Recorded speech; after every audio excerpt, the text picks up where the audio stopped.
ಇವತ್ತೇನು ಮೀಟಿಂಗ್ ಮಾಡಿರಿ? ನಾನು 3 ದಿನಗಳ ಇಲ್ಲಿ ಬಿಡ್ರಿ ಮೇಡಮ್, ನಡೆದಿತ್ತು 3 ದಿನಗಳಿಂದ ನಾನು ಬೆಳಗಾವಿ ಜಿಲ್ಲಾ ಪ್ರವಾಸ ಮಾಡಿದ್ದೇನೆ. ಮೊದಲು ಸೌದತ್ತಿ, ಆಮೇಲೆ ರೂರಲ್, ಮತ್ತು ಇವತ್ತು ಬೆಳಗಾವಿ ಅದು. ಸೊ ಅಂದರೆ ಜಸ್ಟ್ ಒಂದೊಂದು ನಾವು ಎಲ್ಲನೂ ಕವರ್ ಮಾಡಲಿಕ್ಕೆ ಸಾಧ್ಯ ಇಲ್ಲ. ಸೊ ನಾವು ಸೌದತ್ತಿಗೆ ಬಂದ ಮೇಲೆ ಅಲ್ಲಿ ನಾವು ದೇವದಾಸಿಯರ ಜೊತೆ, ಗ್ರಾಮ ಪಂಚಾಯಿತಿ ಸದಸ್ಯರ ಜೊತೆ, ಹೆಣ್ಣುಮಕ್ಕಳು, ಅಂಗನವಾಡಿ ಟೀಚರ್ಸು, ಆಶಾ ಕಾರ್ಯಕರ್ತೆಯರು ಅವರೊಟ್ಟಿಗೆ ಒಂದು ಕಾನೂನಿನ ಒಂದು ಅರಿವಿನ ಕಾರ್ಯಕ್ರಮ. ಯಾಕಂದರೆ ಹೆಣ್ಣು ಮಕ್ಕಳಿಗೆ ಅವರಿಗೆ ಏನಿದೆ, ಸರ್ಕಾರದಿಂದ ಏನಿದೆ, ಕಾನೂನು ಏನಿದೆ ಅನ್ನೋದೇ ಗೊತ್ತಿಲ್ಲ. ಸೊ ಕಾನೂನಿನ ಅರಿವಿನ ಕಾರ್ಯಕ್ರಮನ ಮಾಡಿದ್ವಿ. ಮತ್ತು ಅಲ್ಲಿನ ಸೌದತ್ತಿಯ ಇಒ ನನ್ನ ಜೊತೆ ಇದ್ದರು. ಸೊ ಅವರು ಅಲ್ಲಿ ಎಷ್ಟು ಎಂಪವರ್ಮೆಂಟ್ ಮಾಡಿದ್ದಾರೆ, ಸಬಲೀಕರಣ ಮಾಡಿದ್ದಾರೆ ಹೆಣ್ಣುಮಕ್ಕಳನ್ನು, ಎಷ್ಟು ಕೋಟಿ ಅನುದಾನವನ್ನು ಹೆಣ್ಣು ಮಕ್ಕಳಿಗೆ, ಮಹಿಳೆಯರಿಗೆ ಕೊಟ್ಟಿದ್ದಾರೆ. ಸಣ್ಣ ಸಣ್ಣ ಉದ್ಯಮಗಳಿಗೆ ಎಷ್ಟೊಂದು ಅವಕಾಶಗಳನ್ನು ಮಾಡಿಕೊಟ್ಟಿದ್ದಾರೆ. ಎಷ್ಟು ಜನ ಅಂದರೆ ಅದನ್ನು ಪ್ರತಿ ತಾಲೂಕಿನ ರಿವ್ಯೂನ ನಾನು ತೊಗೊಳ್ತೇನೆ, ಅಂದರೆ ನಾವು ರಿಪೋರ್ಟ್ ತೊಗೊಳ್ತೇವೆ. ಅಲ್ಲಿ ಆ್ಯಕ್ಚುಲಿ CEO ಅವರು ಭಾಳ ಚೆನ್ನಾಗಿ ಕೆಲಸ ಮಾಡಿದ್ದಾರೆ ಈ ಬೆಳಗಾವಿ ಜಿಲ್ಲಾದಲ್ಲಿ. ಯಾಕಂದರೆ ನಾನು ಸೌದತ್ತಿಯನ್ನು ಒಂದು ನಾವು ನೋಡಿದಾಗ ಮಹಿಳಾ ಸಬಲೀಕರಣಕ್ಕೆ ಭಾಳಷ್ಟು ಅನುದಾನವನ್ನು ಮಹಿಳೆಯರಿಗೆ ತಲುಪುವಂಥ ಕೆಲಸವನ್ನು, ಅವರ ಬದುಕನ್ನು ಬದಲಾವಣೆ ಮಾಡುವಂಥ ನಿಟ್ಟಿನಲ್ಲಿ ಕೆಲಸ ಮಾಡ್ತಾ ಇದೆ ಜಿಲ್ಲಾ. ಎರಡನೇದು, ನಾನಲ್ಲಿ ದಿಢೀರ್ನೆ ಪೊಲೀಸ್ ಸ್ಟೇಷನಿಗೂ ಸಹ ಭೇಟಿ ಮಾಡಿದೆ. ಕಳೆದ 6 ತಿಂಗಳಲ್ಲಿ ಎಷ್ಟು 8-9 ಮಿಸ್ಸಿಂಗ್ ಕೇಸಲ್ಲಿ ಕಂಪ್ಲೇಂಟ್ ಆಗಿತ್ತು. ಅಲ್ಲಿ ಒಂದು ಲೋಕಲ್ ಸ್ಟೇಷನಲ್ಲಿ ಒಂದು ಬಿಟ್ಟು ಮಿಕ್ಕಿದನ್ನೆಲ್ಲವನ್ನು ಟ್ರೇಸ್ ಮಾಡಿದ್ರು. ಮತ್ತು ನಾನಲ್ಲೊಂದು ಅಂಗನವಾಡಿ ಶಾಲೆಗೆ ಹೋಗಿದ್ದೆ. ಅಂಗನವಾಡಿ ಶಾಲೆಯಲ್ಲಿ ಪ್ರತಿಯೊಂದು ಸರ್ಕಾರದಿಂದ ಬರುವಂಥ ಪ್ರತಿಯೊಂದು, ಅದು ವೇಟ್, ಮಗು, ಈಗ ಮಕ್ಕಳು ಬರ್ತಾರೆ, ಎಲ್ಲೆಲ್ಲ ಬಡವ್ರ ಮಕ್ಕಳೇ ಬರ್ತಾರೆ. ಸೊ ಬಡವ್ರ ಮಕ್ಕಳು ಬಂದಾಗ ವೇಟ್ ಕಡಿಮೆ ಇರುತ್ತೆ, ಪೌಷ್ಟಿಕಾಂಶ ಇರಲ್ಲ.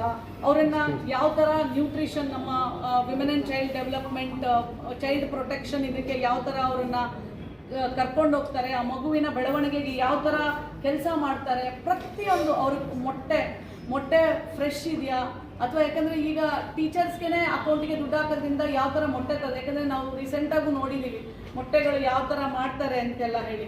ಮತ್ತು ಮಕ್ಕಳು ಕೊಡುವಂಥ ಊಟ, ಅಲ್ಲಿ ಸ್ವಚ್ಛತೆ, ಶೌಚಾಲಯ, ಅದನ್ನು ಸಹ ನಾನು ಹೋಗಿದ್ದಂಥ ಅಂಗನವಾಡಿ ಚೆನ್ನಾಗೇ ಇತ್ತು.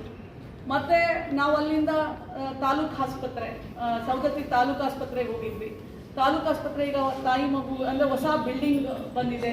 ಅಲ್ಲೂ ಸಹ ಇನ್ಫ್ರಾಸ್ಟ್ರಕ್ಚರು ಚೆನ್ನಾಗಿ, ಓಲ್ಡ್ ಕಂಪೇರ್ ಮಾಡಿದ್ರೆ ಚೆನ್ನಾಗಿದೆ. ಅಲ್ಲಿ ಒಂದು ನಾನು ಅಬ್ಸರ್ವ್ ಮಾಡಿದ್ದು, ಅಲ್ಲಿ ಗ್ರೂಪ್ ಡಿ ಹೆಣ್ಮಕ್ಳು ಕೆಲಸ ಮಾಡೋರಿಗೆ ಲೇಬರ್ ಆ್ಯಕ್ಟ್ ಪ್ರಕಾರ ಕರೆಕ್ಟಾಗಿ ಸಂಬಳ ಕೊಡ್ತಾ ಇಲ್ಲ. ಅದು ನಾನು ಇಲ್ಲಿ ಇವತ್ತು ಗಮನಕ್ಕೆ ತೊಗೊಂಬಂದೆ. ಆ ಏಜೆನ್ಸಿಗೆ ಇಮಿಡಿಯೇಟ್ಲಿ ಏನು ಮಾಡಲಿಕ್ಕೆ ಹೇಳಿದ್ದೀರಾ, to be very clear, terminate ಮಾಡಿ ಅಂತ ಹೇಳಿದ್ದಾರೆ. ಯಾಕಂದರೆ ಬೈಲಹೊಂಗಲದಲ್ಲೂ ಅದೇ ಏಜೆನ್ಸಿ ಸಂಬಳ ಕೊಡೋದು, ಅದೇ 9,000 ಕೊಡ್ತಾರೆ. That is not the labour act ಪ್ರಕಾರ ಅಷ್ಟು ಕಡಿಮೆ ಕೊಡೋಂಗೇ ಇಲ್ಲ.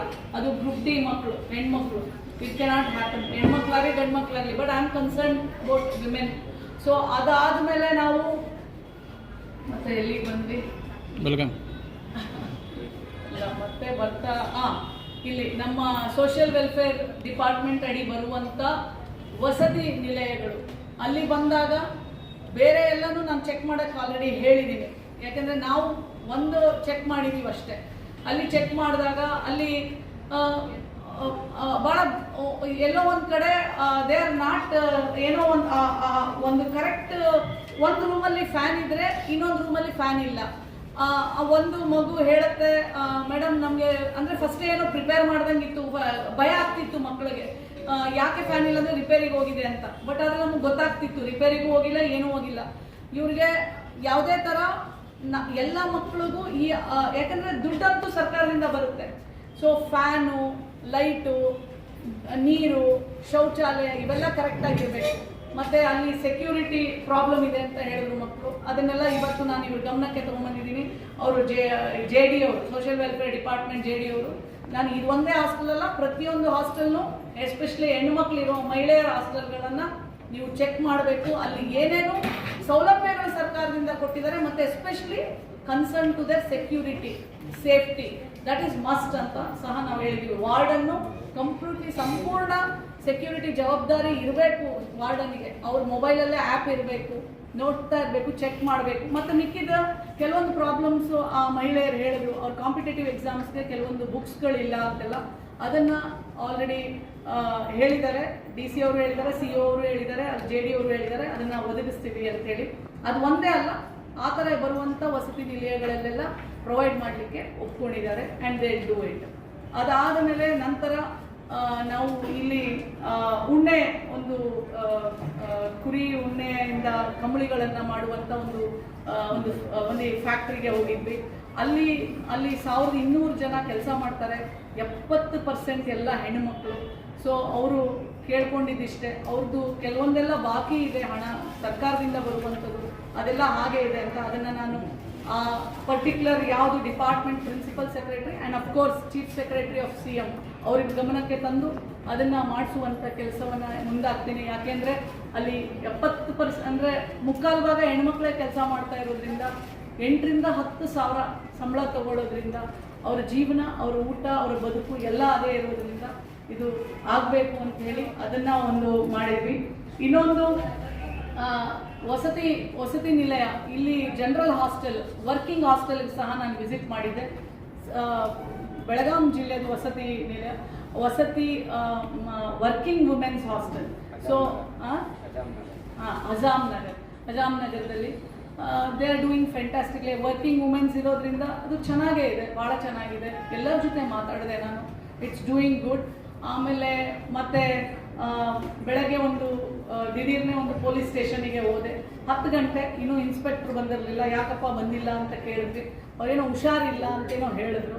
ಹಾಗೆಲ್ಲ ಹೇಳಂಗಿಲ್ಲ, ನಿಮ್ಮ ಟೈಮಿಗೆ ನೀವು ಬರಬೇಕು ಅಂತಿದ್ರೆ ಅವ್ರು ಬಂದರು. ಒಂದು ಕಂಪ್ಲೇಂಟು ಬಂದಿತ್ತು, ಅವರು ಯಾರೋ ಅವ್ರು ಹೋದಾಗ ದುಡ್ಡು ತೊಗೊಂಡಿದ್ದಾರೆ ಅನ್ನೋ ಒಂದು ಕಂಪ್ಲೇಂಟ್ ಬಂದಿತ್ತು. ಈಗ DC ಅವ್ರು ಹೇಳಿದ್ರು, ಮೇಡಮ್ ಅವರು ಆಪಾದನೆ ಹೇಳ್ತಾ ಇದ್ದಾರೆ. ಸೊ ಆಪಾದನೆ ಹೇಳ್ತಾ ಇರೋದು ಇನ್ನೊಂದು ಹೆಣ್ಮಗಳು PC ಮೇಲೆ. ಸೊ ಹಾಗಾಗಿ ವಿಚಾರಿಸ್ಬೇಕಾಗತ್ತೆ. ಈ ಥರ ನಾವು ಓಪನ್ ಆಗಿ ಸತ್ಯ ಸುಳ್ಳು ಇಲ್ಲದೆ ನಾವೇನು ಕಮೆಂಟ್ ಮಾಡಲಿಕ್ಕಾಗಲ್ಲ ಅಂತ ಹೇಳಿದ್ರು. ಅದನ್ನು ನಾನು ಆ ಹೆಣ್ಣು ಮಗಳಿಗೆ ಯಾವುದೇ ಥರ, ಮತ್ತು ನಾನು ಇವತ್ತು ಪೊಲೀಸ್ ಅವರ ಅವೇರ್ನೆಸ್ ಪ್ರೋಗ್ರಾಮ್ನಲ್ಲೂ ನಾನು ಅಟೆಂಡ್ ಮಾಡಿದೆ. ಅವರಿಗೆ ಎಲ್ಲರಿಗೂ ನಾನು ಹೇಳಿದ್ದೀನಿ, ಹೆಣ್ಣು ಮಕ್ಕಳು ಬಂದಾಗ ನೀವು ಯಾವ ಥರ ನಡ್ಕೋಬೇಕು, that is very very very important. ನೀವು 2 ನಿಮಿಷ ನಾವು ನಿಮ್ಮ ಪರವಾಗಿದ್ದೀವಿ ಅಂತಂದರೆ ಅವ್ರ ಕೇಸ್ ಗೆದ್ದಷ್ಟೇ ಸಂತೋಷ ಪಡ್ತಾರೆ. ನೀವು ಆಮೇಲೆ ಅವ್ರಿಗೆ ಜೆಂಡರ್ ಸೆನ್ಸಿಟೈಸೇಷನ್, ಒಂದು ಹೆಣ್ಣು ಮಗಳು ಬಂದರೆ ಹೆಂಗೆ ಮಾತಾಡಬೇಕು, ಯಾವ ಥರ ಹೆಲ್ಪ್ ಮಾಡಬೇಕು, ಪ್ರತಿಯೊಂದು ಎಲ್ಲವನ್ನ ನೀವು ತಿಳ್ಕೋಬೇಕು ಅಂತ ಸಹ ಪೊಲೀಸ್ ಅವೇರ್ನೆಸ್ ಪ್ರೋಗ್ರಾಮಲ್ಲಿ ನಾನು ಮಾತಾಡಿದುಂಟು. ಸೊ ಹೀಗೆ ಮತ್ತೆ ಎಲ್ಲ ಇಲ್ಲಿನ ಮತ್ತೆ ಮಹಿಳಾ ಸಬಲೀಕರಣಕ್ಕೆ ಎಷ್ಟು ಮಟ್ಟಿಗೆ ಸರ್ಕಾರದ ಫಂಡ್ಸ್ಗಳನ್ನ ಯೂಸ್ ಮಾಡಿದ್ದಾರೆ, ಅದು ಮಹಿಳಾ ಮತ್ತು ಮಕ್ಕಳ ಕಲ್ಯಾಣ ಇರ್ಬೋದು, ಬೇರೆ ಬೇರೆ ಇಲಾಖೆಗಳದ್ದು ಸಹ ನಾನು ಸಂಪೂರ್ಣ ವರದಿಯನ್ನು ಕೇಳಿದ್ದೀನಿ. ಅವರು ಕಳಿಸ್ಕೊಡ್ತಾರೆ ಬೆಳಗಾವಿ ಜಿಲ್ಲೆದು. ಮತ್ತು ಡೌರಿ ಡೆತ್ಸು, ರೇಪ್ ಕೇಸಸ್ಸು, ಮತ್ತು ಮರ್ಡರು, ಮತ್ತು domestic violence, women kidnapping, women missing, ಪ್ರತಿಯೊಂದರದ್ದು ಮಾಹಿತಿನ ತೊಗೊಂಡಿದ್ದೀನಿ. ಈ 6 ತಿಂಗಳದು 255 ಜನ ಮಿಸ್ಸಿಂಗ್ ಆಗಿದ್ದವರಲ್ಲಿ 209 ಜನನ ಟ್ರೇಸ್ ಮಾಡಿದ್ದಾರೆ. 45 ಜನ ಇನ್ನೂ ಟ್ರೇಸ್ ಆಗಿಲ್ಲ. ಅದಕ್ಕೆ ಒಂದು ರ್ಯಾಂಡಮ್ ಆಗಿ ಒಂದು ಫೋನ್ ನಂಬರು ತಗೊಂಡು ನಾನೇ ಖುದ್ದಾಗಿ ಮಾತಾಡಿದೆ. ಸೊ ಅಲ್ಲೇ ಏನೋ ಪರ್ಸ್ನಲ್ ಆಗಿ ಇನ್ನೊಬ್ಬರ ಜೊತೆ ಹೋಗಿರೋದ್ರಿಂದ ಅದು ಮಿಸ್ಸಿಂಗ್ ಕೇಸ್ ಆಗಿದೆ ಅಂತ ಆ ಫೋನ್ ಕಾಲಲ್ಲಿ ಒಂದು ರ್ಯಾಂಡಮ್ ಆಗಿ ಮಾತಾಡಿದಾಗ ಅವರು ತಂದೆಯವರು ಹೇಳಿದರು. ಸೊ ಇದಕ್ಕೆ ಮಿಸ್ಸಿಂಗ್ ಕೇಸಸ್ಗೆ ನೀವು ಏನು ಮಾಡಿದ್ದೀರಾ, ಯಾವ ಥರ ಟಾಸ್ಕ್ ಫೋರ್ಸ್ ರೆಡಿ ಮಾಡಿದ್ದೀರಾ, ಇದನ್ನು ಅವಾಯ್ಡ್ ಮಾಡಲಿಕ್ಕೆ ಏನೇನು ಮಾಡಿದ್ದೀರಾ, ಈ ಥರ ಹೆಣ್ಣು ಮಕ್ಕಳು ಹೋಗ್ತಾರಲ್ಲ ಅವರಿಗೆ ಯಾವ ಥರ ಅವೇರ್ನೆಸ್ನ ಕ್ರಿಯೇಟ್ ಮಾಡಿದ್ದೀರಾ, ಅದನ್ನೆಲ್ಲ ನಾನು ಮಾಹಿತಿಯನ್ನು ಕೇಳಿದ್ದೀನಿ. ಇನ್ನೊಂದು ಏನಂತಂದರೆ ನಾನು ನಿನ್ನೆ ಜವಾಹರ್ಲಾಲ್ ನೆಹರು ಮೆಡಿಕಲ್ ಕಾಲೇಜ್ಗೆ ಹೋಗಿ ಒಂದು 500 ಜನ ಸ್ಟೂಡೆಂಟ್ಸು, ಫ್ಯಾಕಲ್ಟಿ ಎಲ್ಲರನ್ನ ನಾನು ಉದ್ದೇಶಿಸಿ ಮಾತಾಡಿದಾಗ ಮೊದಲಿಗೆ ನಾನು ತಿಳಿದಿದ್ದೇನಂತಂದರೆ ಅವರಿಗೆ ಎಷ್ಟೋ ಜನ ಇಟ್ಸ್ ಜಸ್ಟ್ ಎಕ್ಸಾಂಪಲ್ ಅಷ್ಟೇ ನಾನು ಹೇಳ್ತಾ ಇರೋದು. 112 ಅಂತ ಒಂದು ನಂಬರ್ ಇದೆ ಅಂತ ಮುಕ್ಕಾಲು ಭಾಗ ಜನರಿಗೆ ಗೊತ್ತಿಲ್ಲ. ಸೊ ನಾನು ಜಿಲ್ಲಾಡಳಿತಕ್ಕೆ ಹೇಳಿದ್ದೀನಿ. ಮತ್ತು ನಾನು ಇವತ್ತೊಂದು ಶಾಲೆಗೂ ಹೋದೆ, ಅಕಸ್ಮಾತಾಗಿ ಒಂದು ಶಾಲೆಗೆ ಹೋದೆ. ಅಲ್ಲಿ ನಾನು ಕೇಳಿದೆ, ಗುಡ್ ಟಚ್ಚು, ಬ್ಯಾಡ್ ಟಚ್ಚು, ಫೋಕ್ಸು, ಬಾಲ್ಯ ವಿವಾಹ, ಇದು ಎಲ್ಲದರ ಬಗ್ಗೆ ಮಕ್ಕಳಿಗೆ ಅರಿವನ್ನು ಮೂಡಿಸುವಂಥ ಆ ಶಾಲೆಗೆ ಯಾರೂ ಹೋಗಿರಲಿಲ್ಲ. ಸೊ ಇದು ಕಂಪಲ್ಸರಿ, ಅದು ಆಲ್ರೆಡಿ ಗೌರ್ಮೆಂಟ್ ಆರ್ಡರ್ ಇದೆ. ಯಾರು ಪ್ರತಿಯೊಂದು ಶಾಲೆ ಕಾಲೇಜುಗಳಿಗೆ ಕಾನೂನಿನ ಅರಿವು ಮತ್ತು ಎಲ್ಲ ಈ ಥರ ಬ್ಯಾಡ್ ಟಚ್ಚು, ಗುಡ್ ಟಚ್ಚು ಎಲ್ಲದರ ಬಗ್ಗೆ ಅರಿವನ್ನು ಕೊಡುವುದು ಕಂಪಲ್ಸರಿ. ಮತ್ತು ಪೊಲೀಸ್ ಸ್ಟೇಷನ್ಸು ಸಹ ತೆರೆದ ಮನೆ ಅನ್ನೋ ಒಂದು ಕಾರ್ಯಕ್ರಮದಡಿ ಎಲ್ಲ ಶಾಲೆಗಳಿಗೆ ವಿಸಿಟ್ ಮಾಡಬೇಕು, ಅವರನ್ನು ಕರ್ಕೊಂಡ್ಬರ್ಬೇಕು. ಪೊಲೀಸ್ ಈಸ್ ಅ ಫ್ರೆಂಡ್ ಅನ್ನೋ ಒಂದು ಕಾನ್ಸೆಪ್ಟ್ ತರಬೇಕು ಅಂತೇಳಿ ಈ ಕಾರ್ಯಕ್ರಮ. ಇದೆಲ್ಲ ಎಷ್ಟರ ಮಟ್ಟಿಗೆ ಹೋಗ್ತಾ ಇದ್ದಾರೆ ಪ್ರತಿಯೊಂದು ಶಾಲಾ ಕಾಲೇಜುಗಳಿಗೆ ಅನ್ನೋ ಒಂದು ಡೀಟೇಲ್ ವರದಿ ನಮಗೆ ಕಳಿಸ್ಬೇಕು ಅಂತ ಸಹ ನಾನು ಹೇಳಿದ್ದೀನಿ.